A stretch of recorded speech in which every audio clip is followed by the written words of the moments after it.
This is Fighters of the South, Impact on Post-Civil War USA by Bella Rosa Dior.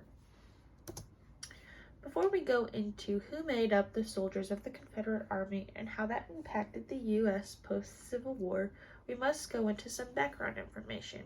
Before the Confederacy formed and before the U.S. was divided, tensions grew between the north half and the south half of the U.S. The northern half favored centralized government and wanted laws regulating slavery to be controlled by the federal government rather than by each individual state.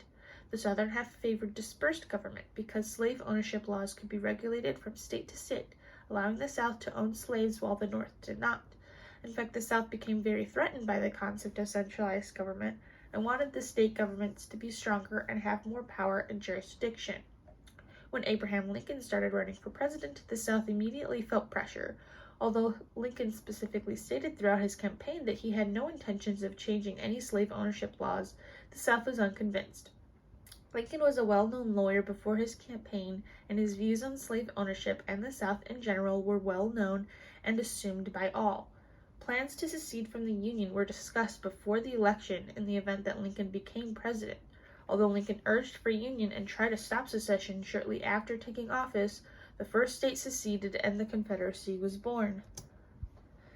The North had an economy that was industry and business-based and was developing new ideas and technology at a rapid rate. People in the North made their money through their businesses, skills of trade, and hard work and determination.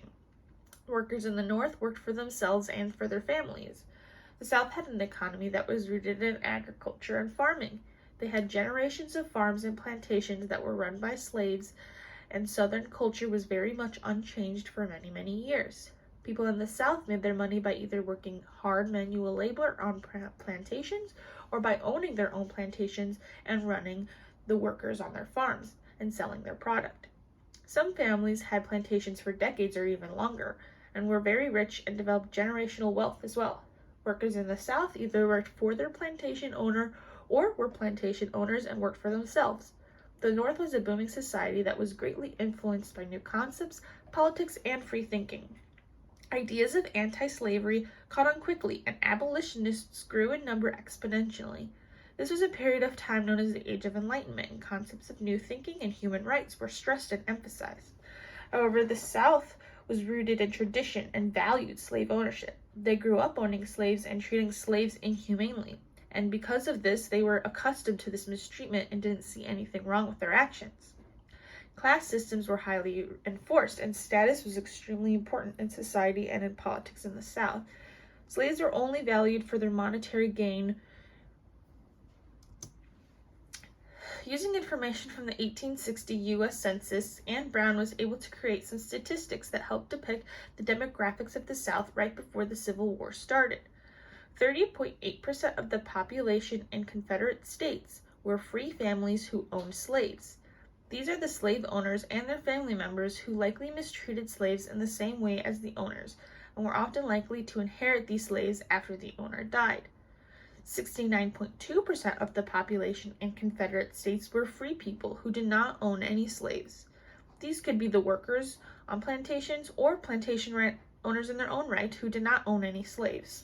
And 32.3% of the population in Confederate states were not free individuals. This percentage consists of the slaves and indentured servants that lived in the Confederate states in 1859 when the census was taken.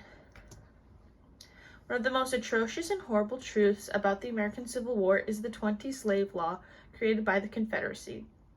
According to an article by Encyclopedia Virginia titled 20 Slave Law, written by Susanna Lee, quote, "The 20 Slave Law passed by the Confederate Congress on October 11, 1862 during the American Civil War, 1861 to 1865, created an exemption to military conscription for the owners of 20 or more slaves," end quote. This meant that any slave owner who owned 20 or more slaves was exempt from the draft and was allowed to not fight in the war. Later on, an addition to the law required exempted slave owners to give 15 able-bodied slaves to the Confederacy to fight in the war, and a large ration of product or a large percentage of earnings to the Confederacy to help pay for and support the war efforts. This was and is a very controversial part of U.S. history. The first draft in the U.S. was occurring and called for men aged 18 to 35 to fight for the South. Those conscripted or drafted into the war were likely non-slave owners and or likely much poorer than slave-owning families and men exempted from fighting. This law was created by the Confederacy with the intentions of keeping slaves in check and reducing revolt and rioting amongst slaves during the war, and to allow big and wealthy plantations to continue to create products and money during the war in order to fund war efforts and boost the Southern economy. This law meant that the slave owners who wanted to secede from the Union and fight in order to keep their right to own slaves were not actually fighting in the war. It is at least a little bit honorable thing to stand up and fight for your beliefs, even if those beliefs are morally wrong. But in the face of conflict to fight for their rights, these white, rich slave owners stayed on their plantations and made the rest of the Confederacy fight for them. This created a lot of resentment from the drafted, non-slave owning soldiers to the exempted plantation and slave owners. According to the 20 Slave article by Susanna Lee, quote, the 20 Slave law created some resentment, especially among small farmers, who believed that the law benefited wealthy slaveholders at the expense of the common man, end quote. This law proved just how highly the Confederate government viewed slave owners. They were the highest class of people in the South and were granted so many privileges and societal powers. They were viewed as cash cows for the Confederacy and were a way to support their beliefs while also continuing to make money and produce for the South. So if the slave-owning men weren't fighting in the war on slavery, then who was? Well, it was a mixture of a lot of different people. A large proportion was made up of immigrant groups such as the Irish and German populations in the South. There was also the non-slave-owning plantation owners and their workers, as well as the workers from the slave-owning plantations who themselves did not own more than 20 slaves. And of course, a good proportion of Confederate soldiers were slaves themselves, forced to fight in a war intended to free them.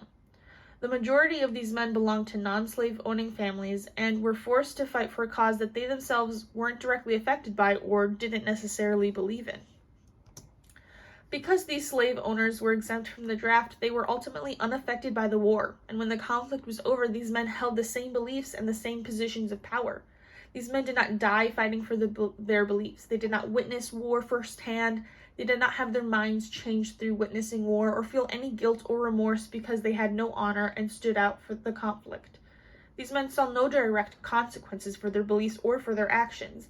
They were realistically unaffected economically, mentally, physically, or morally. Their businesses were kept strong throughout the war. They were not plagued with any PTSD from fighting in the war. They were not physically injured or killed in the war, and they did not have to change their moral beliefs or actions towards their slaves until the end of the war. The U.S. government freed slaves and created the 13th, 14th, and 15th Amendments that granted freedom and rights to black men. However, these protections and rights were not strongly enforced, and the men who were slave owners and abusers were still alive and still in power, as they were the ones who owned the plantation and controlled the jobs in the South. These former slave owners and racists combated Reconstruction and unification with the Union and people of color by creating loophole laws that restricted rights and integration of black people. These former slave owners combated the new amendments and tried to segregate and discriminate against people of color in any way they could. And when white racists disregarded the amendments and created offenses towards black individuals, there was no reinforcement or punishment given out to those white individuals by the U.S. government. These surviving former slave owners created laws and social norms that resulted in white-on-black crime, with many mysterious black deaths with no justice or investigation given in honor of the black person. The creation of hate groups such as the KKK were created in hopes of ousting the black community in the South and to support white supremacy ideas. In a scholarly journal by Daniel Byman titled White Supremacy, Terrorism, and the Failure of Reconstruction in the United States, quote, sub-state groups such as the KKK sought to instill a broader fear that would intimidate the black community and white Republicans and discourage black voters and political activities, end quote. Hate groups terrorized the black community and created an even bigger power gap between the two groups. Not only were hate groups threatening the lives of people of color, but the creation of Jim Crow laws restricted rights of people of color as well. In the journal article by Daniel Byman titled white supremacy, terrorism, and the failure of Reconstruction in the United States, it says that, quote, Southern states weaponized the law to systematically disenfranchise Black Americans.